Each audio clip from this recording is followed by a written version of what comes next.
Yeah, hello and welcome to another tea session. Let's play some games. No, I'm wrong here, right? I have to go here. Usually started with one of the 5+3 and I'm getting a game right away, so that's good. Having black here against Braidwood. So, yeah, kind of the default for me. And then got some choice, can play the Rogozin or the Bogo. Yeah, I can also do this, which is a bit of an offbeat line, which is not all that bad. It's very rarely played, but not too bad. Okay, I'm going to check, and it has a distinct Bogo flavor now, of course. Knight bd2. Yeah, okay, I'm going to give up this bishop on d2, which is what happens in this opening. So e5, and yeah, maybe he's going to.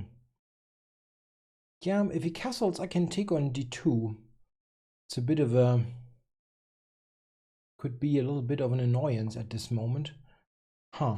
Yeah, what I was thinking is if I take on d2 now, am I not just winning a pawn? I mean, it might be that it is not entirely clear, but okay, I'm going to do it. Yeah. So if he takes with anything else but a knight, I'm playing e4 and I'm winning a piece. There's a fork on e4 with this. And knight takes, I can take d4. Sometimes white gets compensation for this kind of pawn grab. It's really possible. But yeah, now that I'm in this position after castles, I'm more or less forced to call his bluff, so to say. Okay, now let's take this. He's got a check. Rook e1 check. And the issue is bishop e6 or knight e6.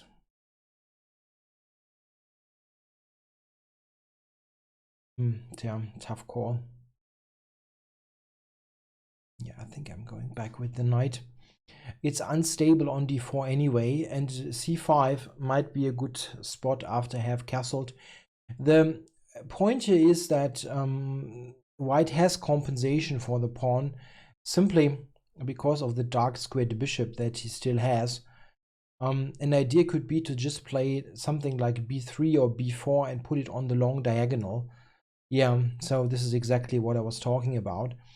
And this gives white some compensation. I'm not sure how much it is. It's definitely something.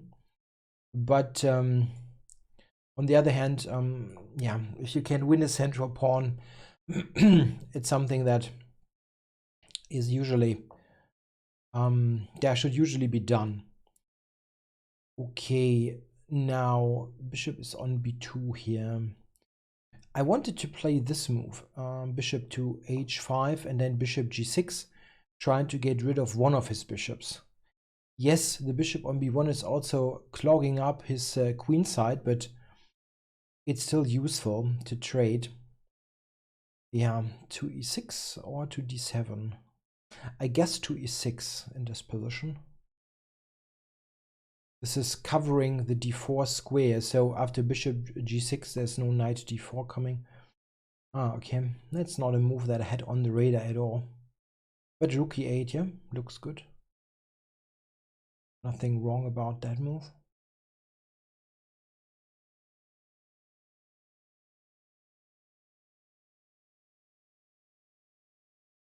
Okay, yeah, bishop g6. I wanted to do this anyway.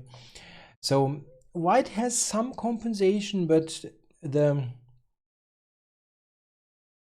important point with this kind of compensation is that I don't have a structural problem. My pawn structure is very sound, and he has to be, I think, quite accurate in keeping something going, because if he does not really gain anything,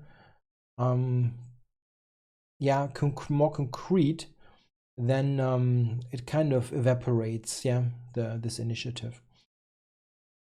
Still, it's a very strong bishop. If I play rook a2 in this position, I mean, Is that good? I'm not quite sure. It could be that it doesn't lead to all that much.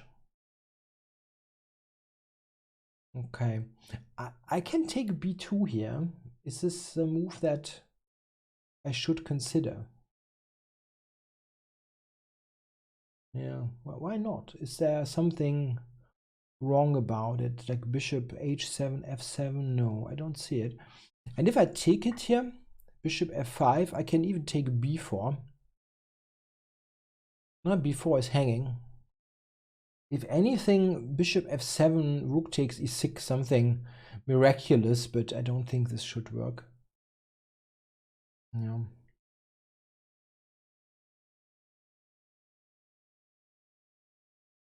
Yeah, okay. That's an interesting move. So at least he saves the pawn. Is there something? No, nothing. Can't do anything extraordinary here, so I just move the rook away. So queen c3 was a good move, yeah, by white. Yes, gaining some space. But I think I'm going d5. And c6 next. One of the important factors in such a position here that I have is that the knight on f6 is extremely, as you call it, stable. It's a very stable piece. It cannot easily be attacked by anything. And this is an important point. It covers d5, it covers h7, and it's difficult to see how white is making any headway here. As long as the knight is on f6, it kind of, yeah, ties everything together.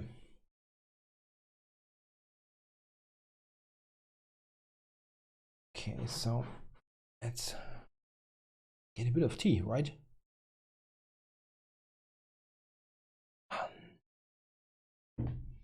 Yeah, b5, I play rook b6, and then the queen has no square to go to. That still covers b5.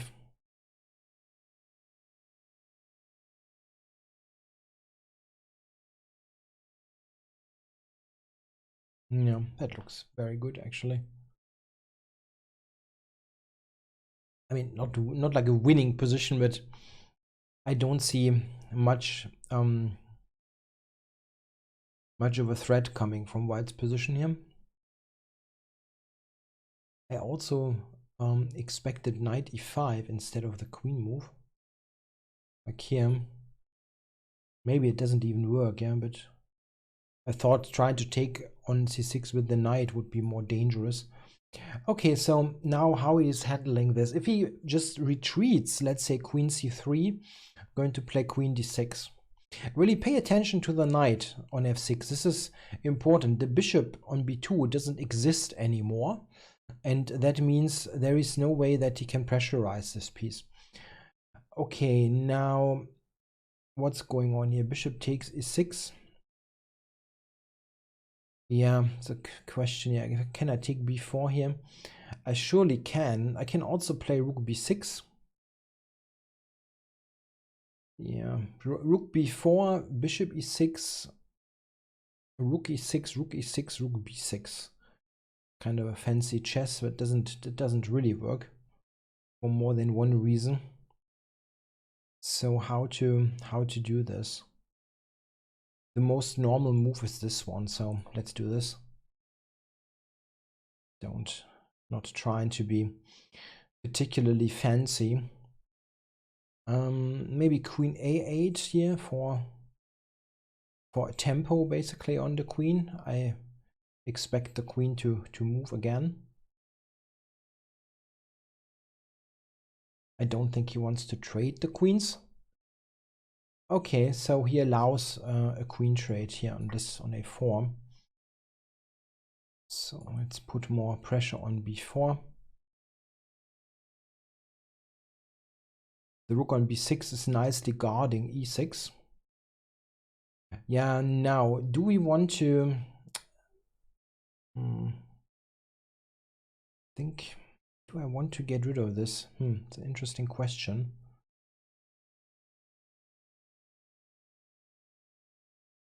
Yeah, but I think I can also just improve the position a little bit more.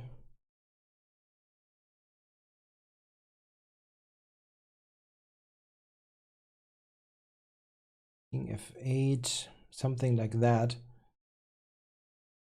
If I take on b4, he's going to get e6 at the end. Not the end of the world, but I think I can do better.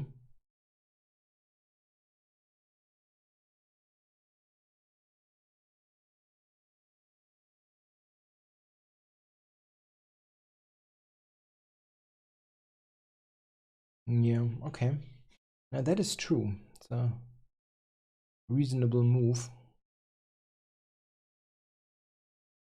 I cannot play rook b7 now, as he takes e6 at the end. But maybe I should do this actually. Yeah, it's not ideal, but I don't see much else. And at the end of the day, I will still have two connected passes. After rook takes, bishop e6, pawn takes, rook e6, I take b4. Again, that's not what I wanted, but should still be pretty strong. Maybe rook c6 here. Yeah. Now that I see this, it's kind of awkward. Because I more or less have to play rook b7. Rook c4, I don't know where this is enough. Probably not. So first the check and then go back here. Yeah, it's actually difficult to get the pawns moving. Knight d4 e6 is also a bit of a problem.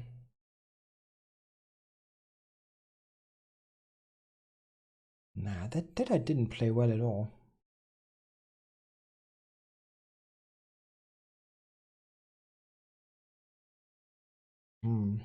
Wow.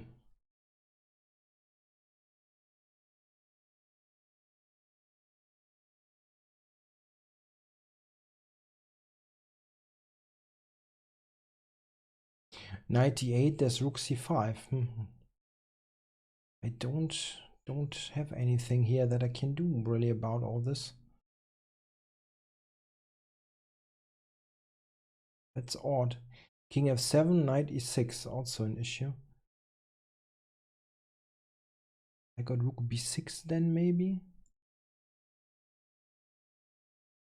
I got no time.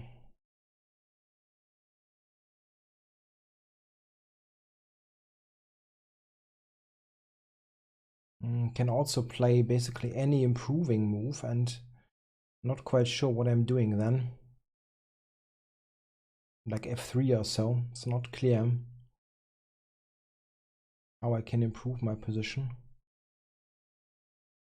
Yeah, he runs into a check, but doesn't do much.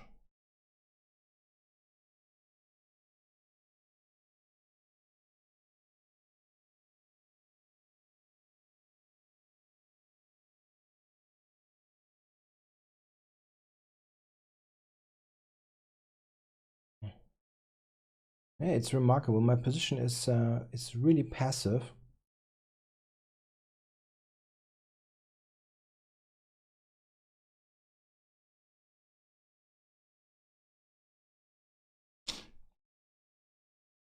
Yeah, he blundered the piece.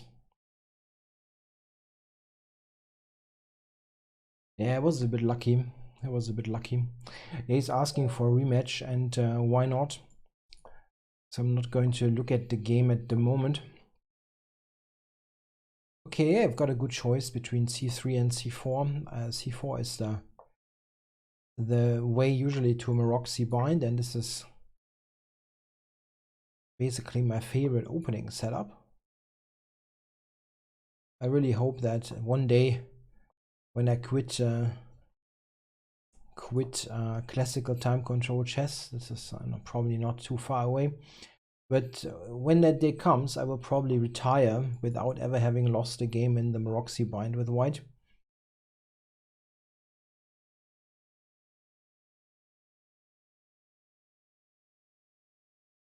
Yeah, I'm sitting on c4 and e4 and always wonder what black's going to do about it. Sitting there with 4 minor pieces and no space. And I'm just going to play autopilot moves and black is suffering.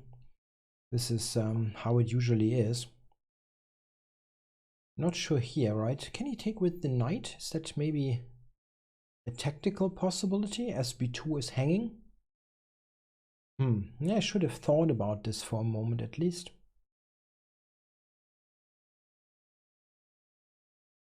Yeah, okay, now I can just cover b2. Not sure, maybe knight d5 would be a bit odd, but sometimes odd things do work.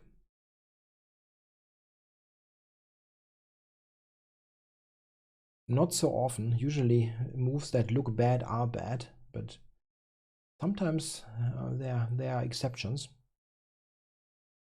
Yeah, now a6, I don't know what he's going to do there. b5 will never be possible, just never. I mean, now, okay, yet now he can play b5, but this is not a good move. I mean, I'm going to play b3, knight c2 to b4, and at the end c6 is going to be a pretty big problem. I also threatened rook c8, so he's taking first, giving me the c file. And yeah, this is again one of those more or less autopilot games. What about b4, rook c6? Also already pretty strong. It's always a tough call because you have so many strong possibilities. But let's do it like that. And there's a big hole on c6. I can also play knight c2, d4, c6. This is actually even more tempting. I wonder what he's thinking about. I mean, he had to do this. I'm going with knight d4, c6. This is even more, I think, more problematic for black. Knight on c6 you usually cannot stand.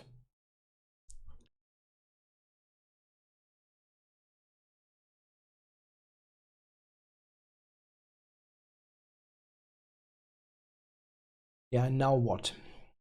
f4, knight c6 comes.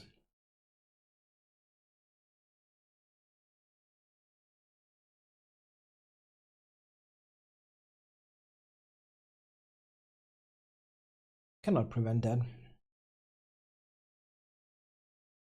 And the knight coming to c6 is not going to win the game immediately, but it's pretty awful. Yeah, pretty awful. What's going on here? Yeah, f4 is going to go knight g4. Wow. I can even take then and play rook c7. That already looks pretty awful. Okay, it's tough because like everything is very strong.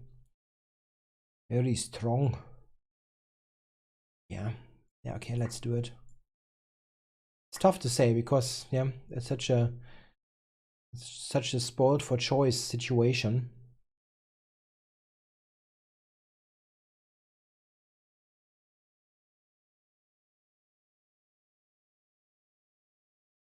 Yeah, I'm not going to succeed in the secondary goal of increment chess to have more time at the end that you started with. It looked good for 20 moves, but that won't work.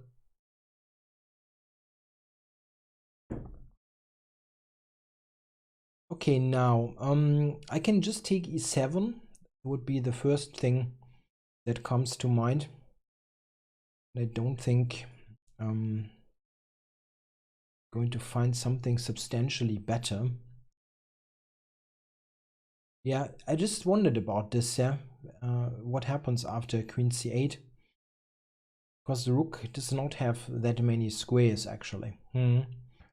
Yeah, this is something that I should have thought about a little bit more.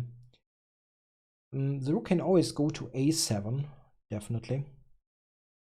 Okay, now how do we play this? I can play queen c2 and just trying to trade. Queen trade is of course pretty good. Yeah, I guess.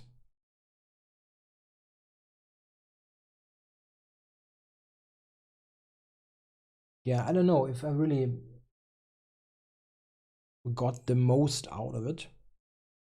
It looked even better than this. And the position, I mean, this position might be winning, but it looked like a position where you are close to having him resign, and that's not going to happen here, very likely.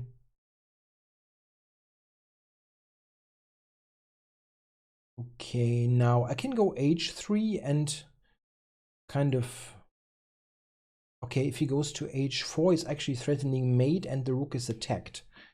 This is something that I definitely should pay attention to. He also has bishop takes and f4 is hanging. That's also important. Yeah, most importantly, I should not. But wait. h3, queen h4, this is not a checkmate threat. This is not a checkmate threat if I move the rook. He might take on d4 and on f4 though.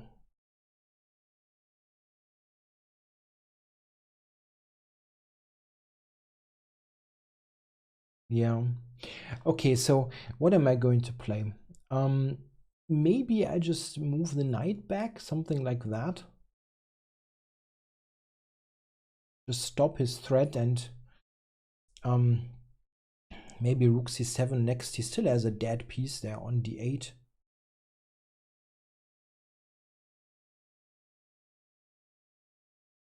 And it's not like the queen has many moves. Yeah, it's really not the case.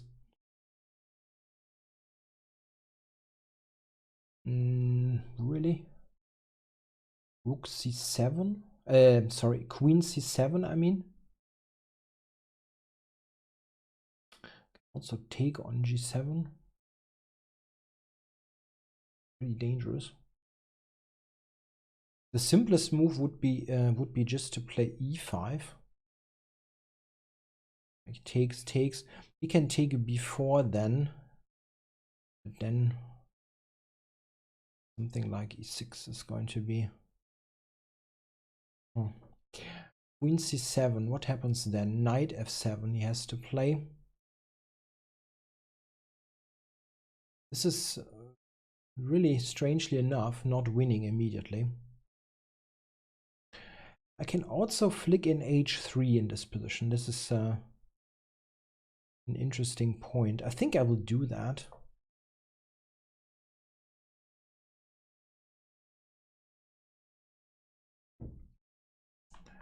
Now,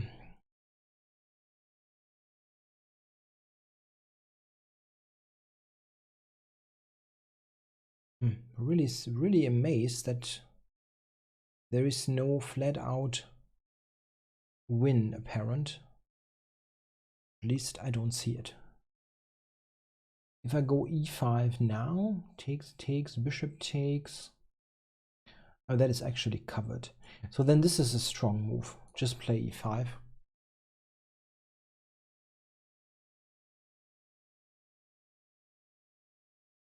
Yeah, e5 is covered. The rook in e7 and the knight is covering it. He's got no check. f4, bishop f2 traps the queen. This is actually now almost possible anyway. He's got f4 though. Okay, now e6, I guess. What's the deal? e6.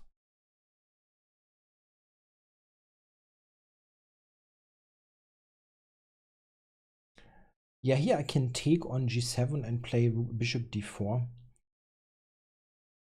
Okay, this is at least enough. I'm not looking for something fancier. Can he move the king? Is that a move? I probably will do that because the other moves are completely lost. No. Okay.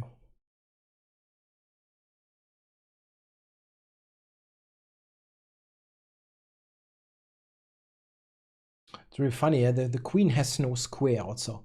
Bishop e5 wins the queen and he's got no square. Like here he's got f4. Yeah. Okay. Yeah. the maroczy, yeah, it's one of my, it is my favorite opening to play. It's just so awful for black. You have to be extremely, extremely patient, and like any misstep is, yeah. Yeah, I mean, it's not fun anyway, and if you make even the slightest mistake in the defense, your position completely sucks. Okay, Lubitel 84 is my opponent. Okay. Often e6 is the start for a Dutch defense. Not this time. Black is actually going for a double fianchetto. Oh, interesting. Queen c8. Yeah, I'm always going to do that. I think that trading off this fianchetto bishop is at least a small accomplishment.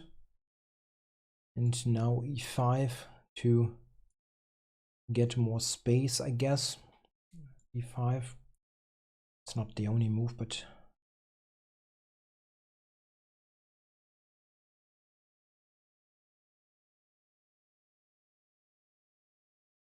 threatening queen d4, yeah.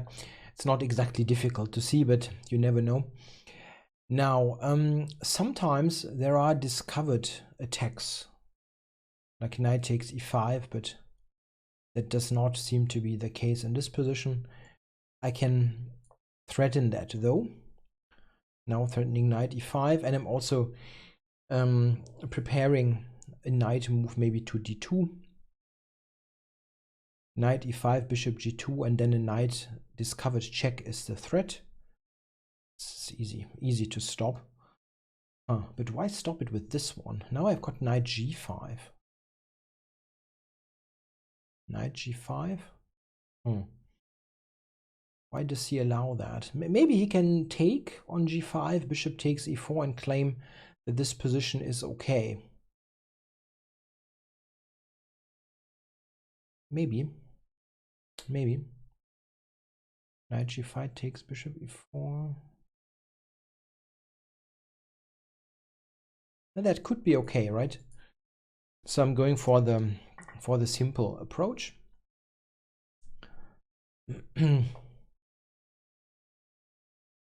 Which will definitely give white at least a slight advantage.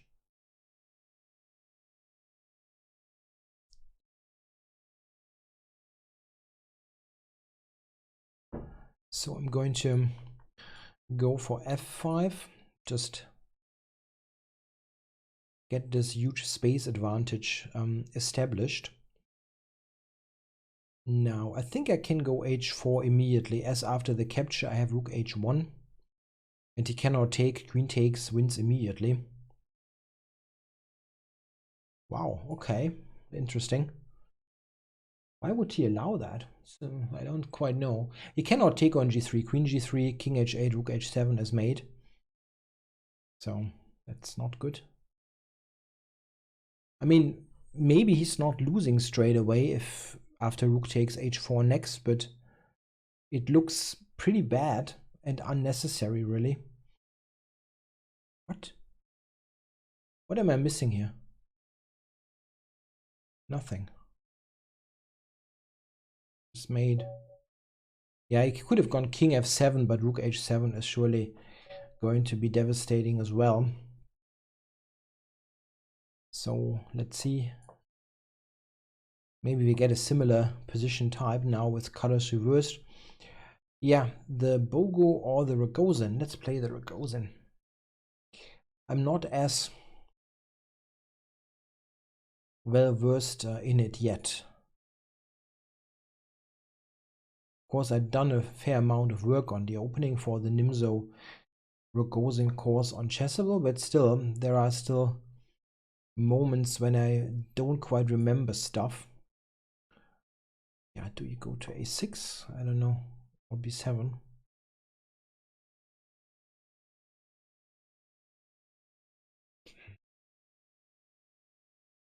Oh. I think I made a mistake here, yeah, with the c6 square maybe. An untimely knight h5. Okay, I need to think about this for a moment. There's also queen a4 here.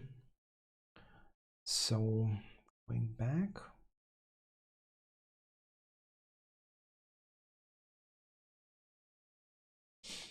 Tja, queen a4.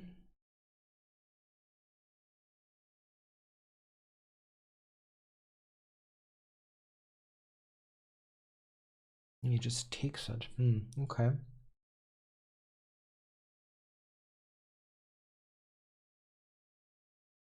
So he went for a really kind of a keep it simple approach, just trying to play on the c file, even though this does not feel so threatening. Queen c7, I can just take and play bishop d6. No, I don't think this is much of a problem.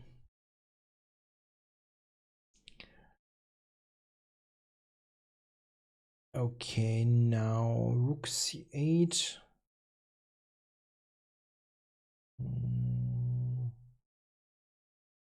Queen d6 is also reasonable.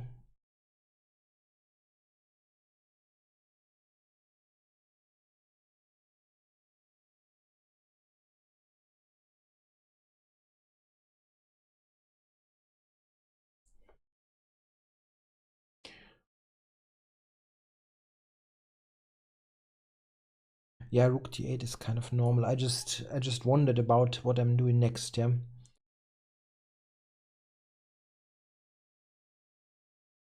So what is his idea? He can play knight f3 to e5, maybe. That would happen. Yeah, probably the easiest that I can do is this one. Bring the knight to e7 and prepare rook c8. Okay, now go knight e7.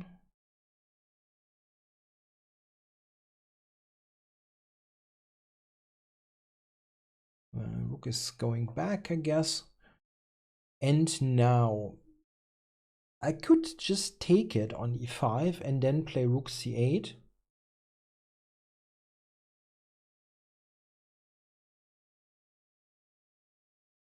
Yes, rook c7 then. It doesn't lead to anything, but yeah, let's do it. Rook c8.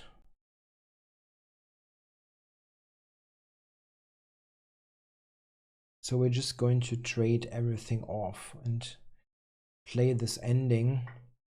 Yeah, I wonder if I'm still suffering in this ending or if it is okay. I could still be suffering a little bit because of the space. But he will play e4 pretty soon. King comes to d4.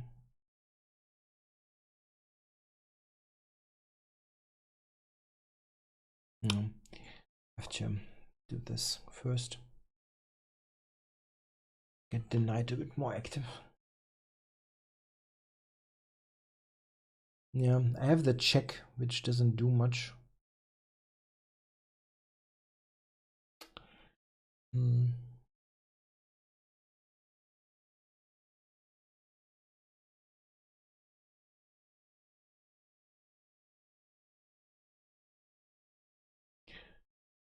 Yeah, it's very time consuming, but the knight on c4 is good. How is he doing? How is he handling the pawns on the queen side? It was odd. Going to play e4, I guess.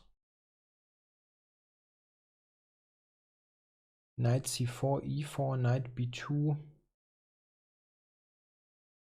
Yeah. Still going to play it. Let's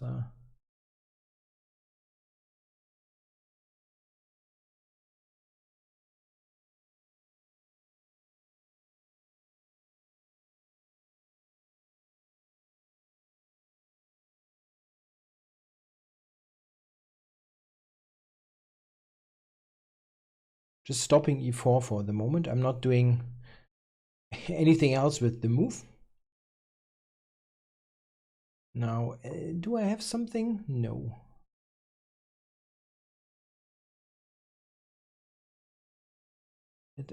That's a strange square for the bishop. My knight is kind of dominating the bishop here. It's a rare sight. It's got no bishop move. It's really, really funky. Okay, king d4. I'm going to going back.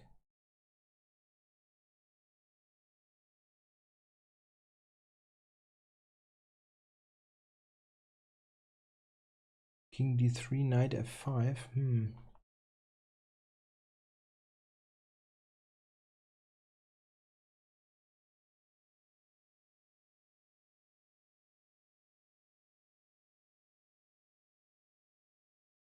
I have no clue what the king and pawn ending is like. No idea. He probably also has no idea what this is.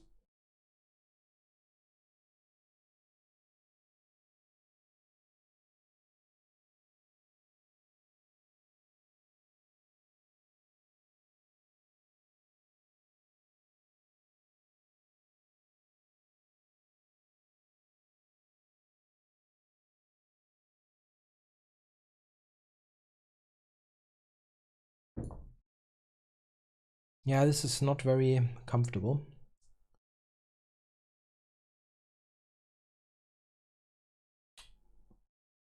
Got no clue really to how to defend this. My knight is not really in good shape.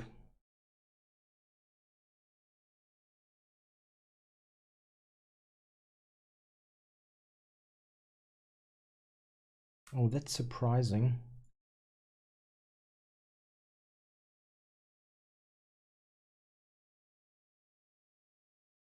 I see the idea, but I don't think that he's making much headway, because now the queen side is going to be completely closed.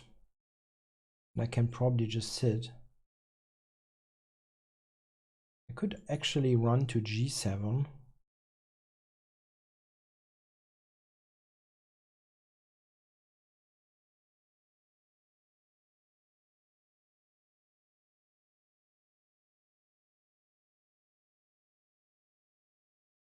Okay, playing g5 is rubbish, I guess.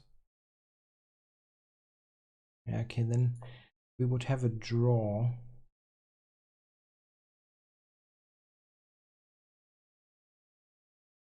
Okay. Looks like a complete draw.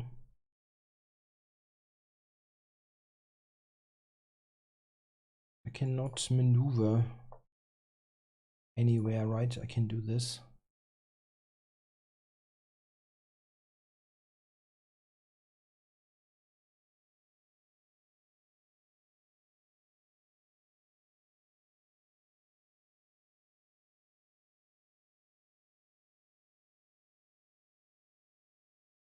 Yeah, it's just completely drawn. Okay, where is that thing?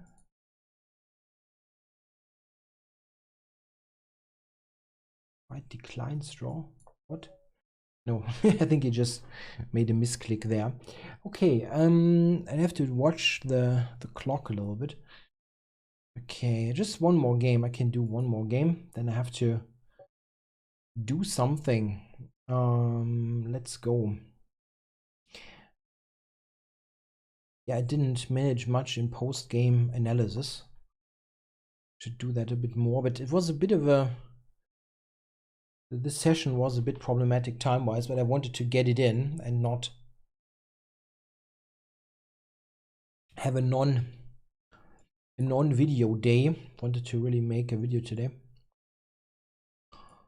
Okay.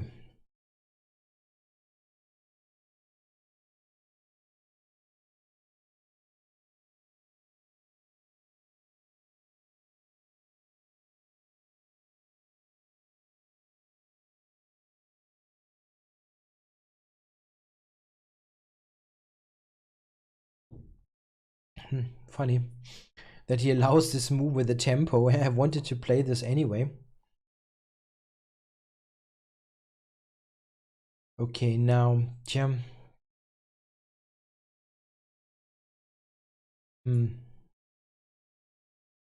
Come on, let's just clarify the situation.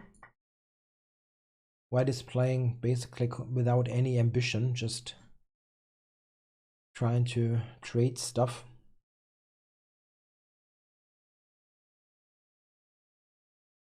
Yeah, it's not so easy to for black to generate something.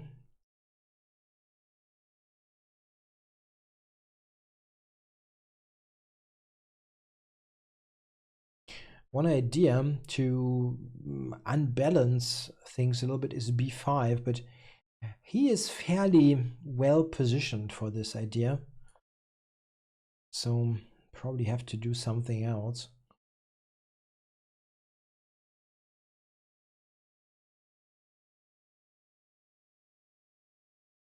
Okay, so I'm taking this. I'd want a bit of an imbalance in this position, so that it's not completely symmetrical and he can trade everything for a draw. This not too bad in that regard. So we're going to trade queens, and then I'm going to double against the c-pawn and then try. This is a bit helpful, actually. And then trying to play with b5 or d5. Yeah, this is possible. This is possible. Yeah.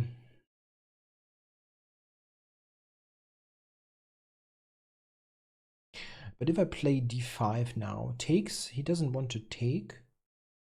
I can take b6 and a6 is immediately also hanging. Yeah, that's a bit of a bummer. So I have to cover this for the moment.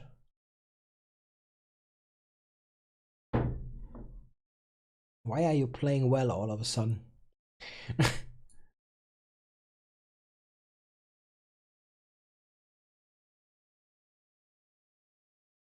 Playing the whole game, yeah, super cautiously, always the passive move, and then he plays an active move all of a sudden. Well, and probably not a bad one. So what now? What now? Yeah, I probably have to take. And knight e4, I guess, was the idea.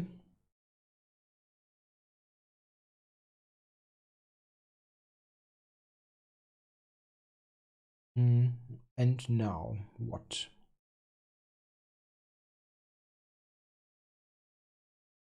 Yeah, I guess I go to f6. He will take d6, I guess. No. Okay. I mean, my pawn structure is not good, yeah. But I'm still surprised that he wants to play this ending a pawn down.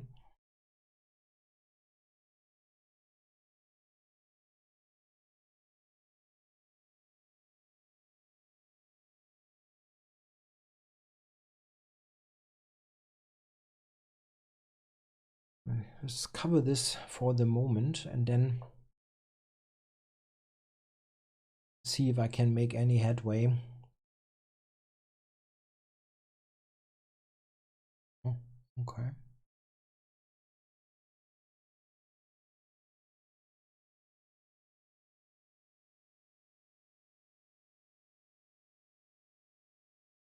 e5, rook c5.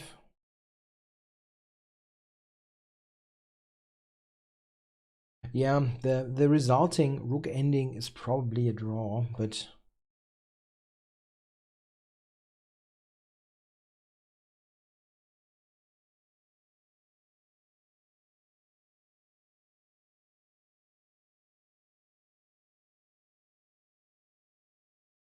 he just wants to get the rook to b5.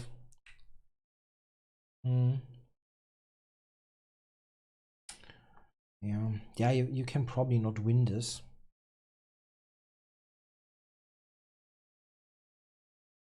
King f3 is a good move. Preparing rook d5. Yeah, unfortunately.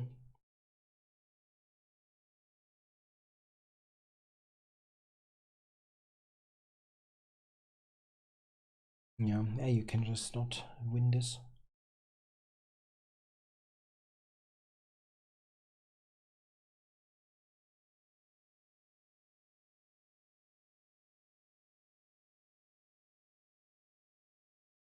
I actually have to watch out a little bit there that I'm not getting into some trouble.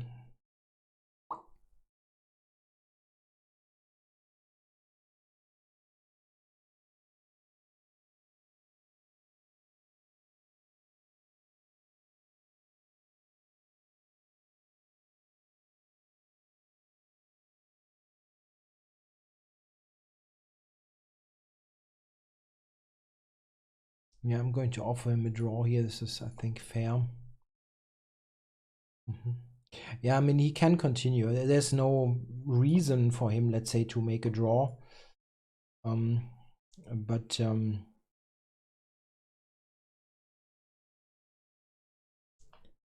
objectively speaking, a draw wasn't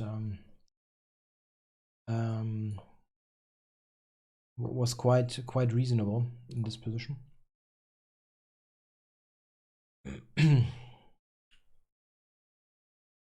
Okay, now what to do here?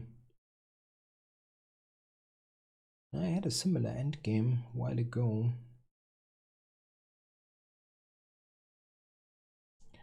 We'll have to be a little bit on the lookout. King f6, rook f1.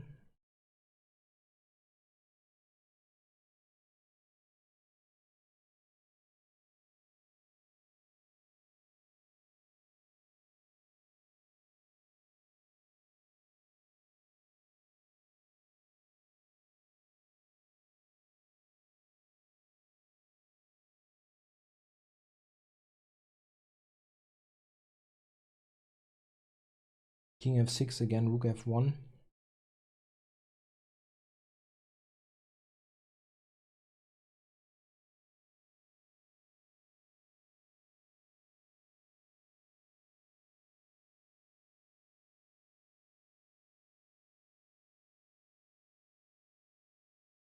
Yeah, this is a draw. You cannot do much. Either side cannot do much. I had almost the same kind of position about 1.5 years ago, early 2018 in San Sebastian Open, and this was also a draw. Okay, guys, I have to run. So I hope you enjoyed the tea session here, and I will probably do something else early next week. Something else than Blitz. Getting a new book with sophisticated chess problems, puzzles, let's say, on Tuesday, and I will definitely use that book for to explore some new positions. Okay, thanks a lot for watching. Bye bye.